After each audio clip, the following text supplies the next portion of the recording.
In case you're wondering, no, I'm not wearing a dress. And no, I'm not saying what I'm wearing underneath. This is a ko. This is my national dress. This is how all men dress in Bhutan. That is how our women dress. Like our women, we men get to wear pretty bright colors. But unlike our women, we get to show off our legs. Our national dress is unique. But this is not the only thing that's unique about my country. Our promise to remain carbon neutral is also unique. And this is what I'd like to speak about today. Our promise to remain carbon neutral. But before I proceed, I should set you the context. I should tell you our story. Bhutan is a small country in the Himalayas. We've been called Shangri-La, even the last Shangri-La. But let me tell you right off the bat, we are not Shangri-La. My country is not one big monastery populated with happy monks.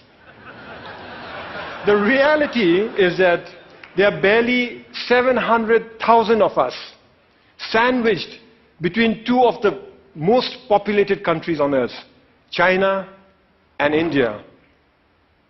The reality is that we are a small, underdeveloped country doing our best to survive. But we are doing okay. We are surviving. In fact, we are thriving. And the reason we are thriving is because we've been blessed with extraordinary kings. Our enlightened monarchs have worked tirelessly to develop our country, balancing economic growth carefully with social development, environmental sustainability, and cultural preservation, all within a framework of good governance. We call this holistic approach to development gross national happiness, or GNH. Back in the 1970s, our first king famously pronounced that for Bhutan, gross national happiness is more important than gross national product.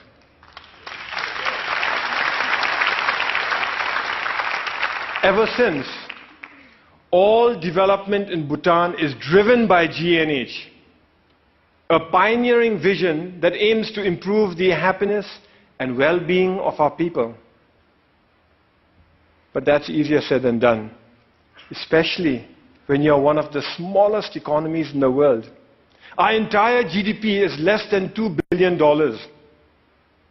I know that some of you here are worth more individually than the entire economy of my country. So our economy is small. But here's where it gets interesting. Education is completely free. All citizens are guaranteed free school education, and those that work hard are given free college education. Healthcare is also completely free. Medical consultation, medical treatment, medicines, they're all provided by the state. We manage this because we use our limited resources very carefully, and because we stay faithful to the core mission of GNH, which is development with values. Our economy is small, and we must strengthen it. Economic growth is important. But that economic growth must not come from undermining our unique culture or our pristine environment. Today, our culture is flourishing. We continue to celebrate our art and architecture, food and festivals, monks and monasteries. And yes, we celebrate our national dress too. This is why I can wear my ko with pride. Here's a fun fact. You're looking at the world's biggest pocket. It starts here, goes round the back, and comes out from inside here. In this pocket, we store all manner of personal goods, from phones and wallets to iPads, office files, and books. But sometimes even precious cargo. So our culture is flourishing, but so is our environment. 72% of my country is under forest cover. Our constitution demands that a minimum of 60% of Bhutan's total land shall remain under forest cover for all time.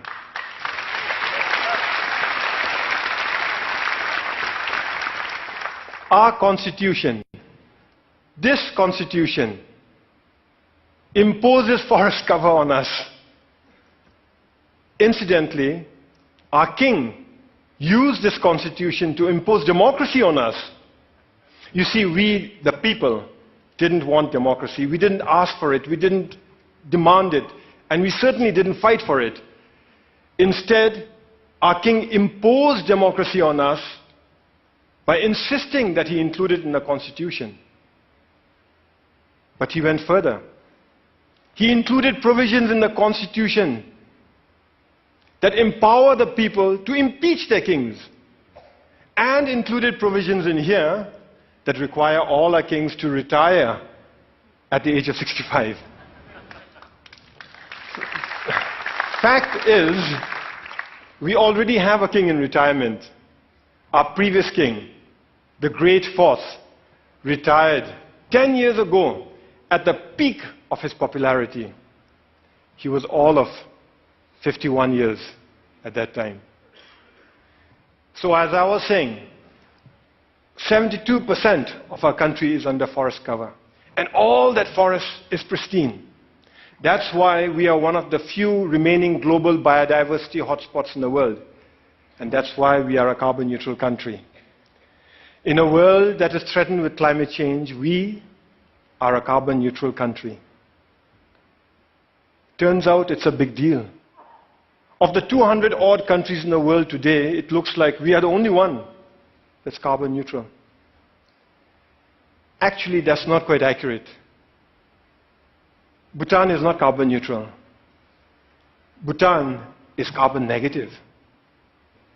Our entire country generates 2.2 million tons of carbon dioxide. But our forests, they sequester more than 3 times that amount. So we are a net carbon sink for more than 4 million tons of carbon dioxide each year. But that's not all. We export most of the renewable electricity we generate from our fast-flowing rivers.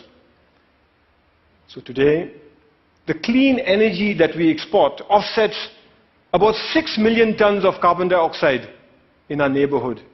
By 2020, we'll be exporting enough electricity to offset 17 million tons of carbon dioxide.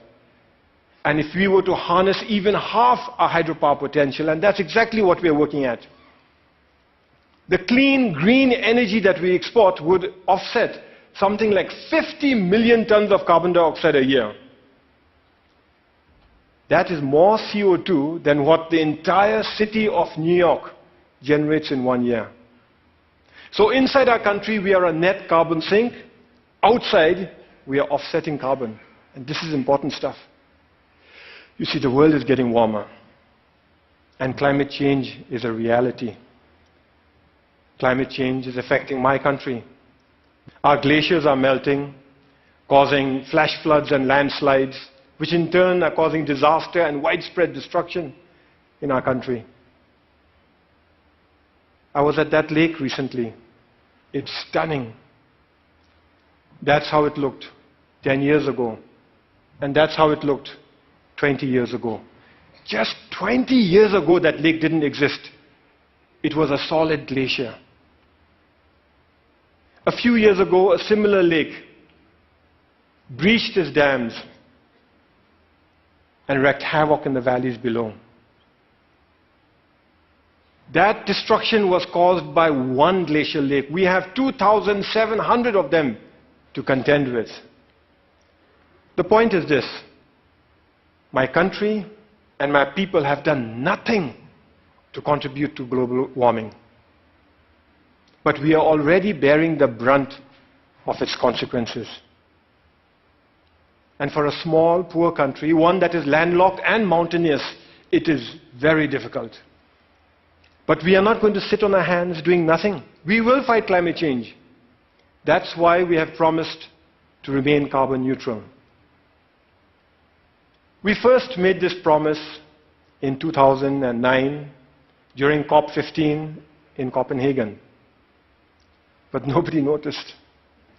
Governments were so busy arguing with one another and blaming each other for causing climate change that when a small country raised our hands and announced, we promise to remain carbon neutral for all time, nobody heard us. Nobody cared.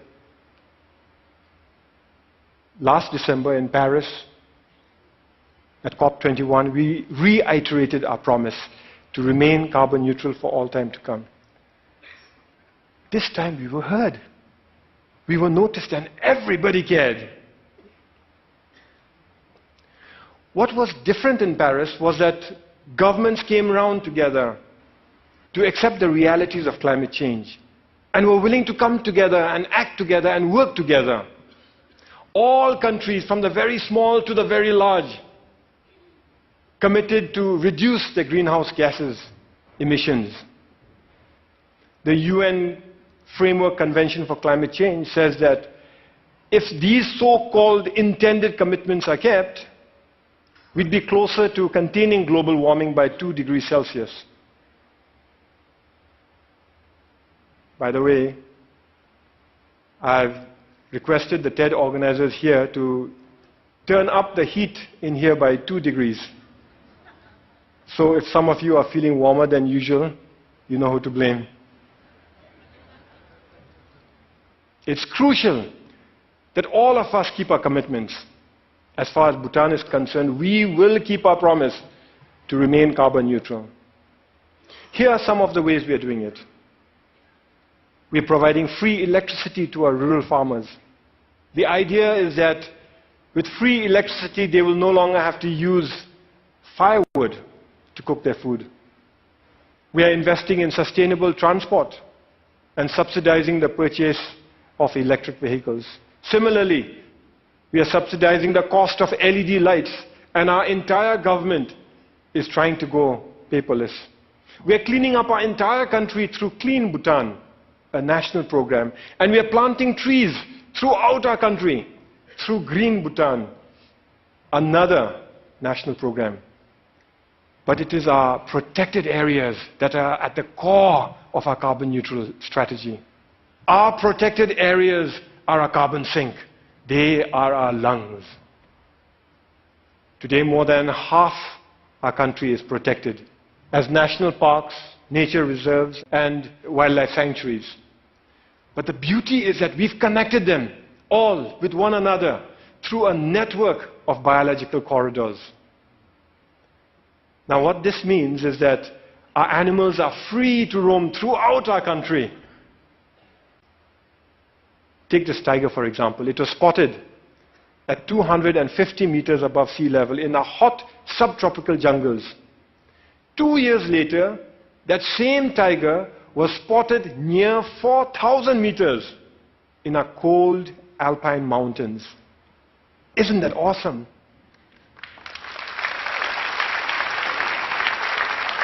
We must keep it that way. We must keep our parks awesome. So every year we set aside resources to prevent poaching, hunting, mining, and pollution in our parks. And resources to help communities who live in those parks manage their forests, adapt to climate change, and lead better lives while continuing to live in harmony with Mother Nature. But that is expensive.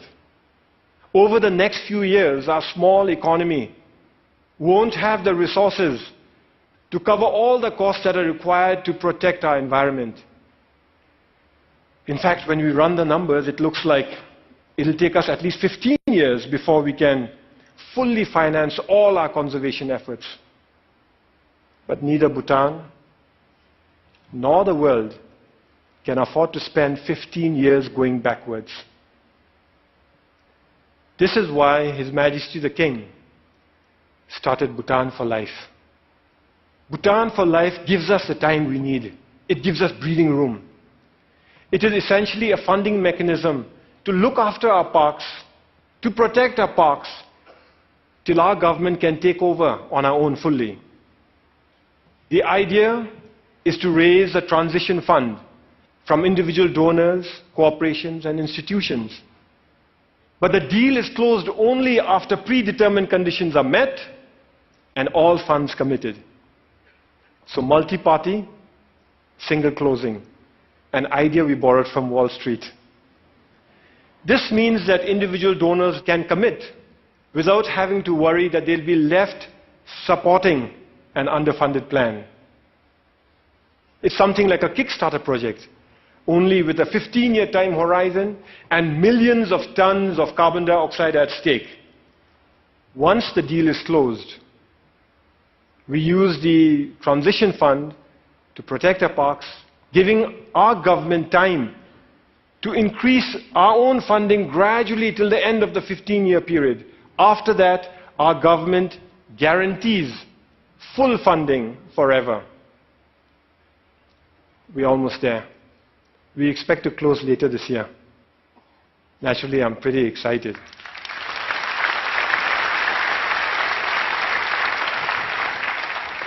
The World Wildlife Fund is our principal partner in this journey. And I want to give them a big shout out for the excellent work they're doing in Bhutan and across the world. Whew, it is getting warm in here.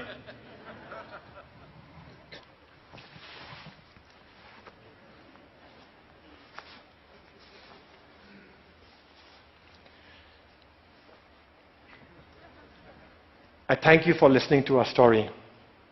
A story of how we are keeping our promise to remain carbon neutral. A story of how we are keeping our country pristine for ourselves, our children, for your children, and for the world. But we are not here to tell stories, are we? We are here to dream together. So in closing, I'd like to share one more dream that I have. What if we could mobilize our leadership and our resources, our influence and our passion to replicate the Bhutan for Life idea to other countries so that they too can conserve their protected areas for all time? After all, there are many other countries who face the same issues that we face. They too have natural resources that can help win the world's fight for sustainability. Only they may not have the ability to invest in them now. So what if we set up Earth for Life, a global fund, to kickstart the Bhutan for Life throughout the world? I invite you to help me to carry this dream beyond the borders to all those who care about our planet's future. After all, we're here to dream together, to work together, to fight climate change together, to protect our planet together. Because the reality is, we are in it together. Some of us might dress differently, but we are in it together. Thank you very much. And Kashi Dilan. Thank you. Thank you. Thank you. Thank you.